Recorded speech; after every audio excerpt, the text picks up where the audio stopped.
today match, I was very happy because today, when I'm coming here, I know that surely we are going to win because since we started this match, I have not been here. But today, I see something better is coming. So it moved me to come to stadium and come and support us because I see what Togbe is doing, the investors Togbe is doing to help the players.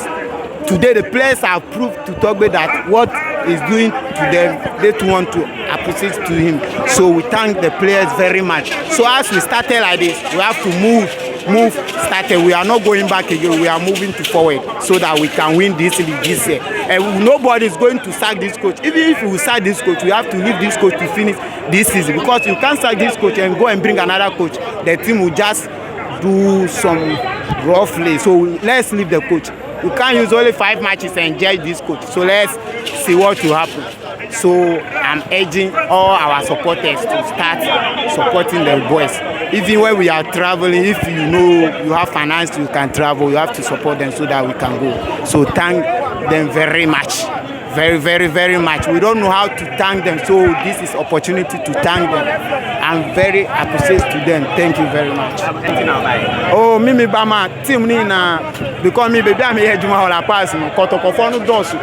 Ti enya she has pay me nya ndro juma kana mo asha me say ye ka kire ana has team no dey pre-season team ye chiwe ana e she no afi dey starting league en wusu me ka chom se mo nya abotre board dey start here odi enimu a enu nchese wa di nkuni enti me ka kire me tu signal to me nkofo na kotokofo na mo la pass o china so no mo nsha me ye because me so me ba mo so me dey kotoko match en fa me wo me ya me fa me pe has wini or wini a ye wini yani ni sha de obehye ni yonko no ona ebe jilege ni Meadeama say e change this certificate is go bebe ni and change this certificate na me who first level na me say boy ebe ni go na ye go na ko bebe ni no say ye go square be draw and so about so e ba du kan e ba me say if you say go kwa refi na anje and e go draw and me be me who say say Meadeama won ko so bebe be chom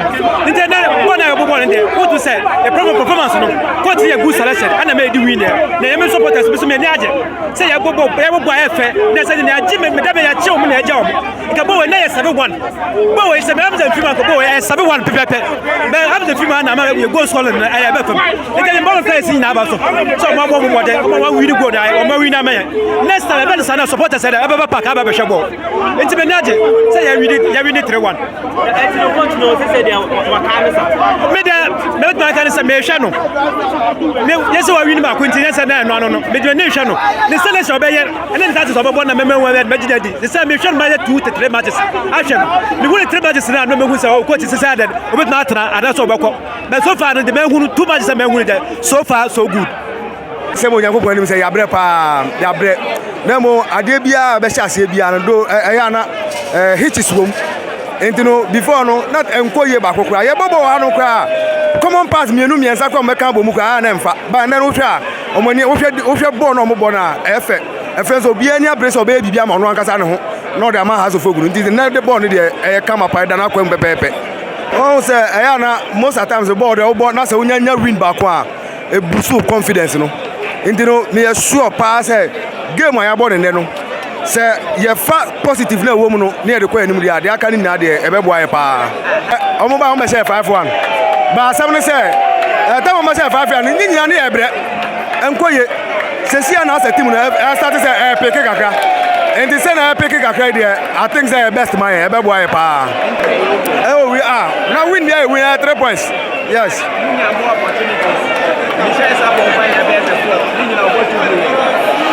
no question ne say obo nyina to bu ye but efe na team ne jele efe na bank kakra enti no it will come playing we ball now be say 3-1 there enya lack o ball no na o share no enti no is okay you manage this supporters na mo fie no me to monkra supporters na mo fie no me to monkra pa mo ntra ho ma team ne nka say win as mo nyama ba Crassport Stadium ha say team no ko fe ma mo mra na ni nyina ye mpega na nkosoro enti we ya ball say no by next week everybody has say ne there ese so bia to ba na yabutunu Crassport Stadium no ma na mpelfo to munya bibi kakra na player bia o mot na kofa na ba na bebo aye enti mo fie ne nkra pa na me de ma mo bia amra edama say I say starting season, you know. I say from your pre-season matches are your boy, you know. Not Obi expect to say House of Folk by wonders, but that is football for you. You take it from somewhere and you end it somewhere.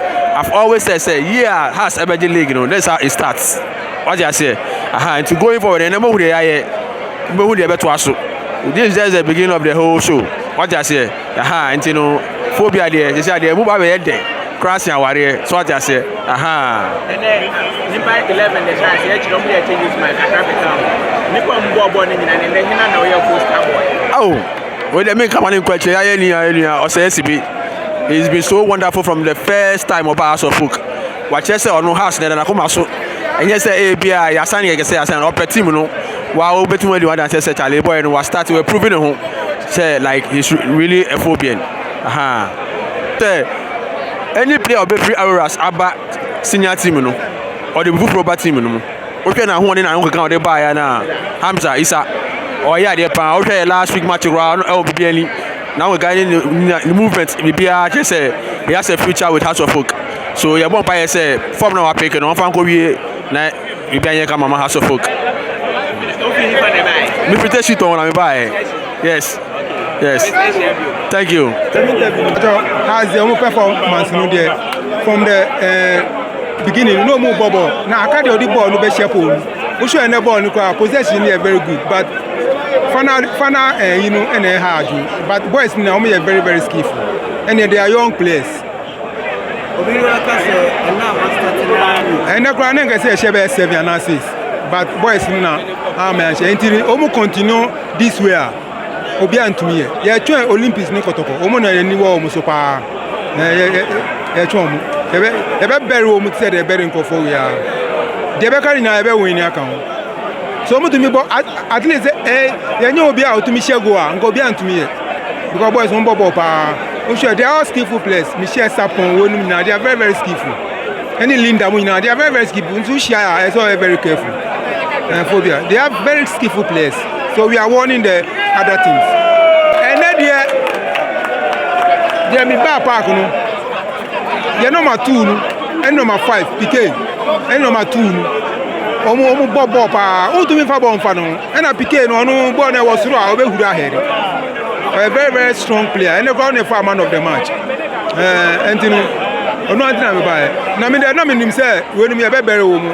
But omo ye luck say ye strikers no omo pass ball no wo omo 18 ka okay say she best 6 and 7 they continue that there obi antumi the house ball no mo boy na a much improved game actually say their last match na ye be hwe wakra no na ye against BBN wo ho who say they want to possess the ball omo working from behind and say no mo dey akwanim it before say no be amaju so be do anim no na opposition team no omo be cover.